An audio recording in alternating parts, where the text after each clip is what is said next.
Bagaimana Cleopatra mengendalikan dunia? Pada 30 Agustus sebelum Masehi, Alexandria akhirnya jatuh ke tangan pasukan Octavianus. Octavianus adalah pemimpin Romawi yang nantinya akan dikenal sebagai Augustus. Karena Mark Antony sudah meninggal dan Mesir yang dikuasai Romawi kini sepenuhnya berada di bawah kendali Roma, Cleopatra juga telah menjadi tawanan di istananya sendiri. Cleopatra tahu apa yang mungkin menantinya. Dia mungkin akan dibawa ke Roma, dipertontonkan di depan banyak orang, dan dijadikan simbol hidup kekalahan Mesir. Bagi seorang ratu, ini bukan sekedar penahanan. Ini adalah penghinaan publik dan pesan jelas bahwa kekuasaannya telah berakhir. Beberapa hari kemudian, Cleopatra ditemukan tewas bersama dua pengikutnya, Airas dan Charmion. Karena itu, tersebarlah cerita bahwa dia membiarkan dirinya digigit oleh seekor ular berbisa yang diam-diam dimasukkan ke dalam keranjang oleh para pelayannya. Inilah versi yang menjadi terkenal dalam lukisan, buku, film, dan cerita tentang dirinya. Tapi ada masalah besar. Tidak ada yang benar-benar tahu apakah itu yang sebenarnya terjadi. Kisah-kisah tentang kematiannya ditulis setelah peristiwa itu terjadi. Dan para penulis kuno juga tidak sepakat mengenai apa yang sebenarnya terjadi. Menurut Plutarch, ada yang mengatakan ular yang digunakan. Tapi dia juga menulis bahwa tidak ada ular yang ditemukan di kamar itu. Ada juga cerita tentang dua tanda kecil atau bekas gigitan yang ditemukan di lengannya oleh Cleopatra. Namun tidak jelas dari mana sebenarnya tanda-tanda itu berasal. Ada juga catatan kuno lain yang mengatakan bahwa mungkin dia menggunakan salep beracun. Kemungkinan juga racun itu dimasukkan ke tubuhnya menggunakan benda kecil dan tajam, seperti jarum atau tusuk rambut. Artinya, bahkan orang-orang yang hidup lebih dekat dengan zaman Cleopatra pun tidak memiliki satu jawaban yang jelas tentang mengapa dan bagaimana sebenarnya dia meninggal. Tidak bisa juga dikatakan bahwa ular kobra Mesir yang membunuhnya, karena jenis ular seperti ini bisa tumbuh lebih dari 1 meter dan berbahaya untuk dibawa serta dikendalikan. Sulit untuk membuktikan bahwa ular ini bisa disembunyikan di dalam keranjang kecil dan dibawa masuk ke tempat yang dijaga oleh tentara Romawi. Ada satu pertanyaan lagi. Bagaimana ular itu bisa membunuh Cleopatra dan dua temannya hampir bersamaan?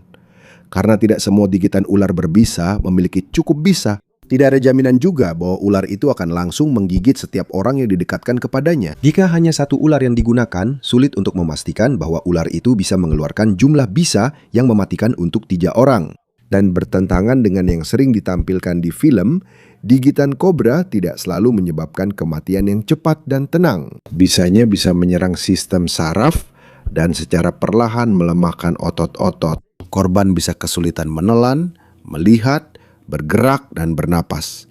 Dalam kasus yang parah, pernapasan bisa berhenti. Jadi, mungkinkah ular benar-benar yang membunuh Cleopatra? Ya, itu mungkin, tapi kita tidak punya cukup bukti untuk memastikan hal itu. Lebih aman untuk mengatakan bahwa kemungkinan besar Cleopatra meninggal karena racun. Namun kita tidak tahu cara pastinya. Bisa saja karena gigitan ular, minuman, salep, atau racun yang dimasukkan dengan alat kecil. Yang jelas hanyalah ini. Cleopatra memilih untuk mati sebelum dia dibawa sebagai tawanan ke Roma. Dengan kematiannya berakhirlah kekuasaan dinasti Ptolemaik dan Mesir menjadi bagian dari kekuasaan Romawi. Sekarang, jika cara kematiannya masih belum pasti, mengapa cerita tentang ular menjadi sangat terkenal? Alasannya adalah Roma lebih menyukai cerita yang sederhana. Lebih mudah untuk menceritakan bahwa Cleopatra meninggal karena ular daripada menjelaskan bahwa dia adalah seorang ratu yang cerdas yang tidak mau dipamerkan sebagai tawanan oleh musuhnya. Namun demikian, bagian penting dari cerita ini bukan hanya jenis racun apa yang digunakan oleh Cleopatra. Yang lebih penting adalah mengapa Cleopatra tidak ingin ditangkap hidup-hidup. Mari kita lanjutkan ceritanya. Octavian sebenarnya ingin membawanya ke Roma sebagai tawanan.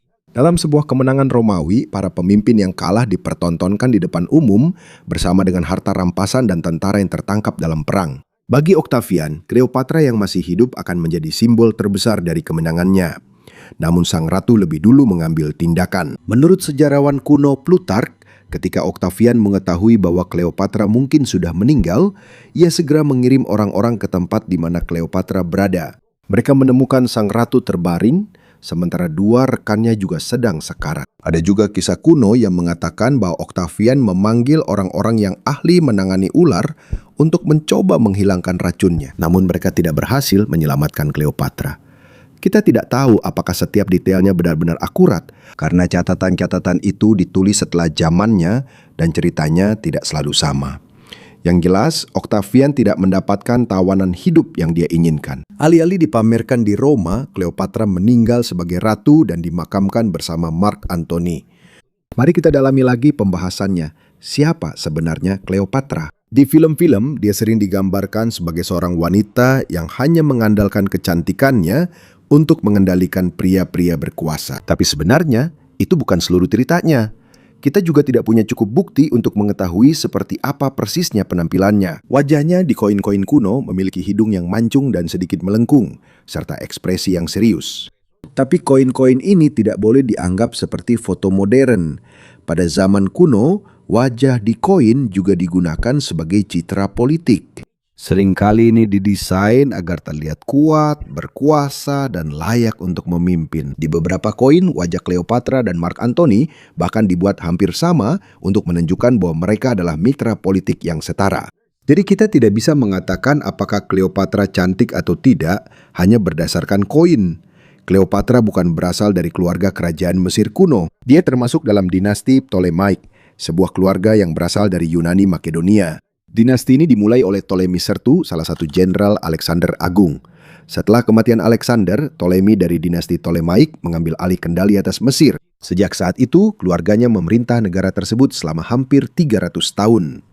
Keluarga kerajaan Ptolemaic juga dikenal karena sering menikah dengan sesama anggota keluarga. Ada raja dan ratu yang menikahi saudara kandung mereka sendiri agar tahta dan kekayaan tetap berada di dalam keluarga. Sebenarnya asal-usul Cleopatra tidak sepenuhnya Yunani. Garis keturunan ayahnya dikenal, tetapi siapa ibunya masih belum pasti. Jadi ada bagian dari silsilah keluarganya yang tidak bisa kita pastikan.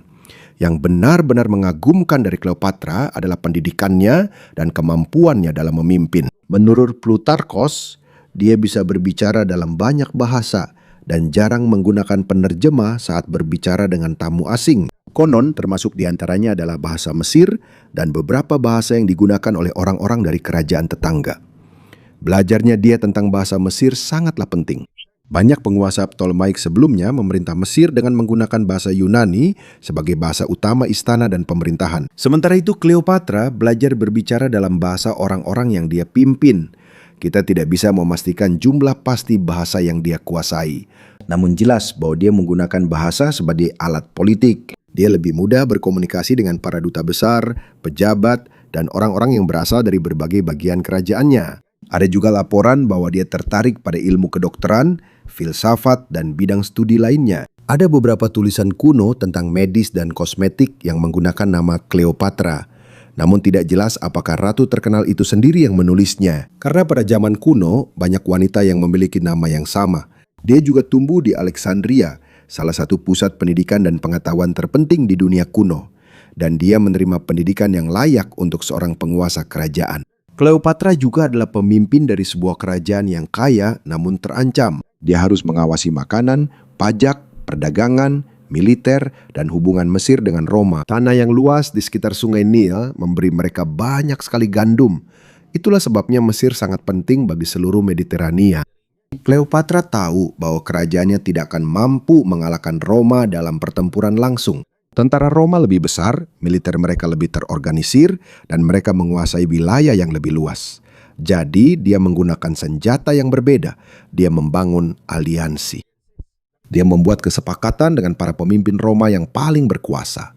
Dia menggunakan kekayaan dan makanan Mesir untuk mempertahankan tahtannya. Dan dia berusaha membuat kerajaannya menjadi penting bagi orang-orang yang bisa melindunginya. Ini bukan sekadar kisah cinta biasa. Ini adalah perjuangan untuk menjaga Mesir tetap merdeka saat Roma semakin kuat. Dan ketika diplomasi, kekayaan, dan aliansi politik sudah tidak cukup, Cleopatra terpaksa menghadapi musuh yang tidak lagi bisa dihentikan di medan perang. Karena Mesir sudah tidak bisa diselamatkan lagi dengan kekuatan militer, simbol, kata-kata, dan strategi politik menjadi lebih penting bagi Cleopatra.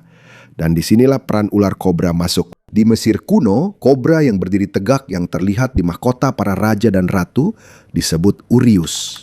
Ini adalah simbol otoritas kerajaan dan perlindungan dari Dewi Wajeb. Bagi orang Mesir, pesannya sangat jelas.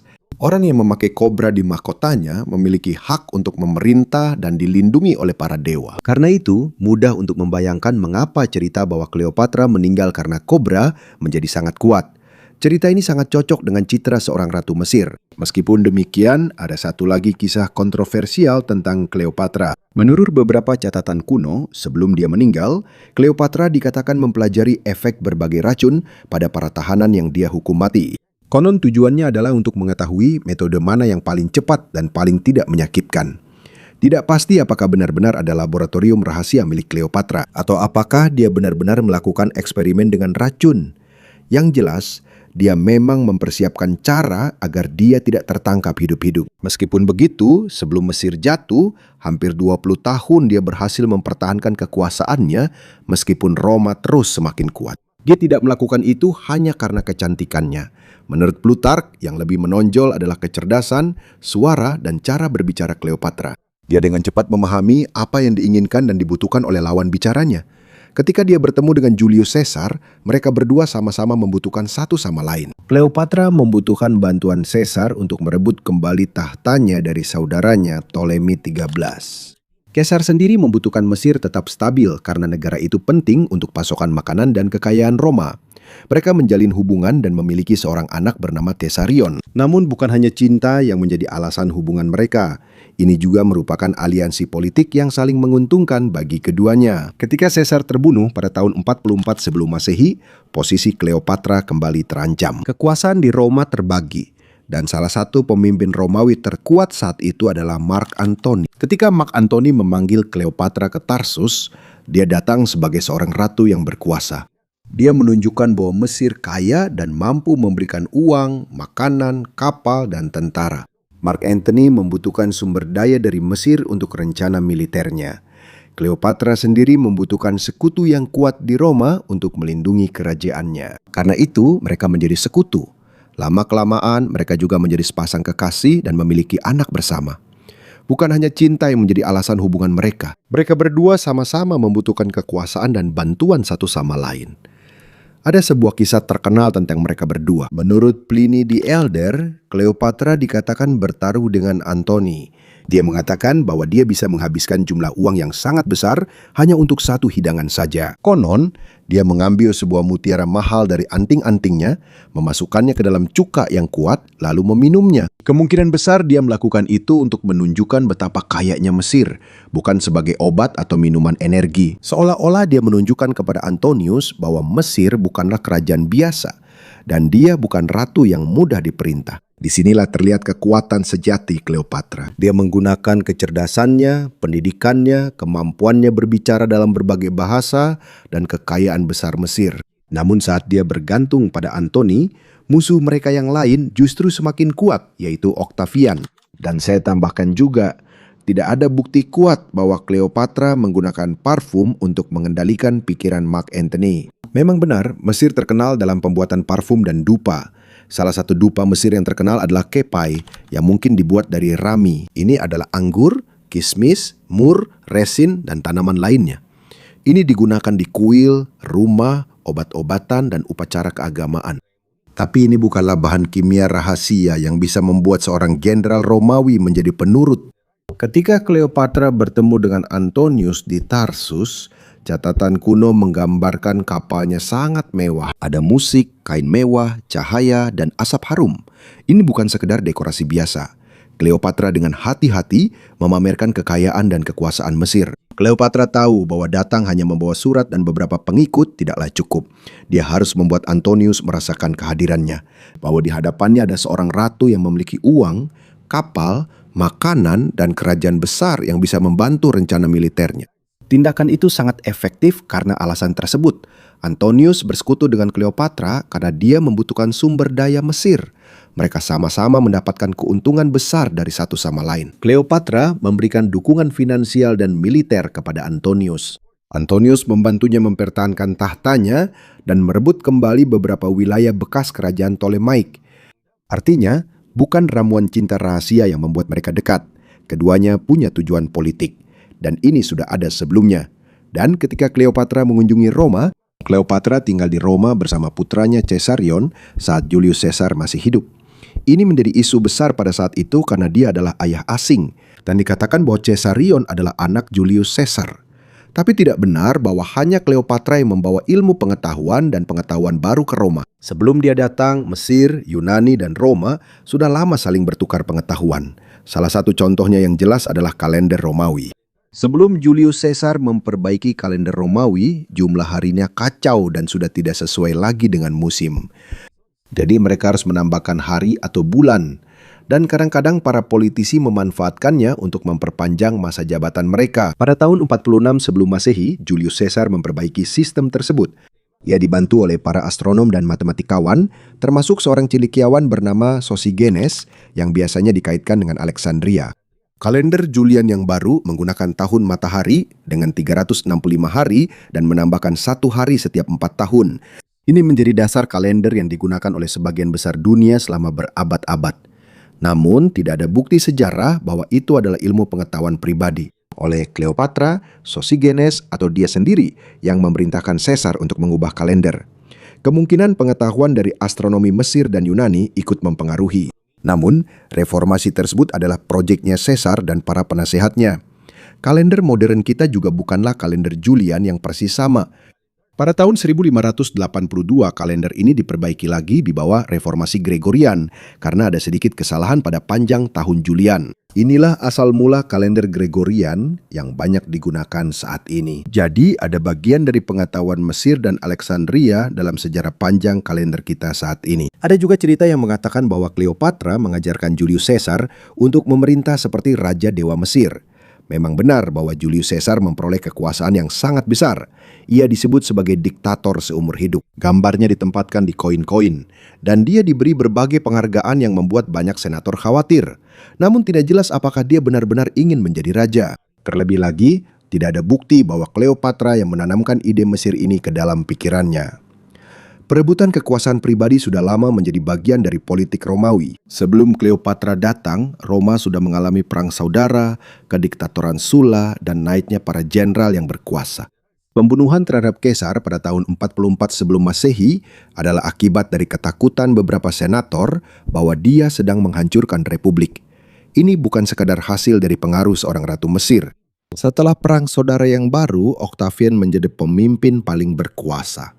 Dia menerima nama Augustus dan menjadi kaisar Romawi pertama.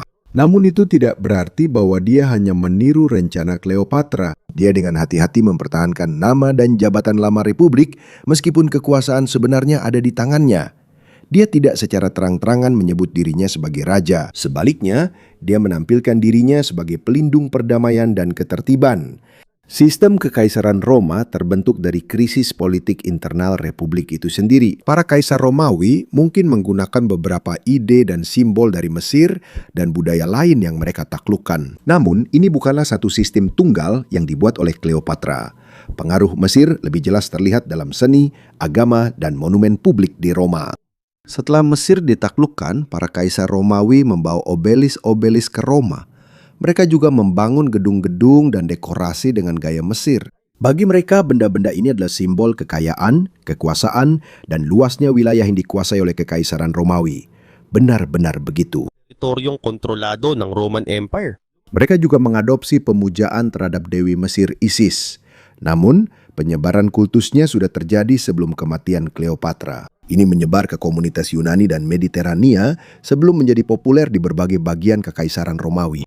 Isis menjadi menarik bagi banyak orang karena dia dikaitkan dengan keibuan, perlindungan, laut, dan kehidupan setelah kematian. Ini memiliki ritual sendiri dan komunitas keagamaan yang erat.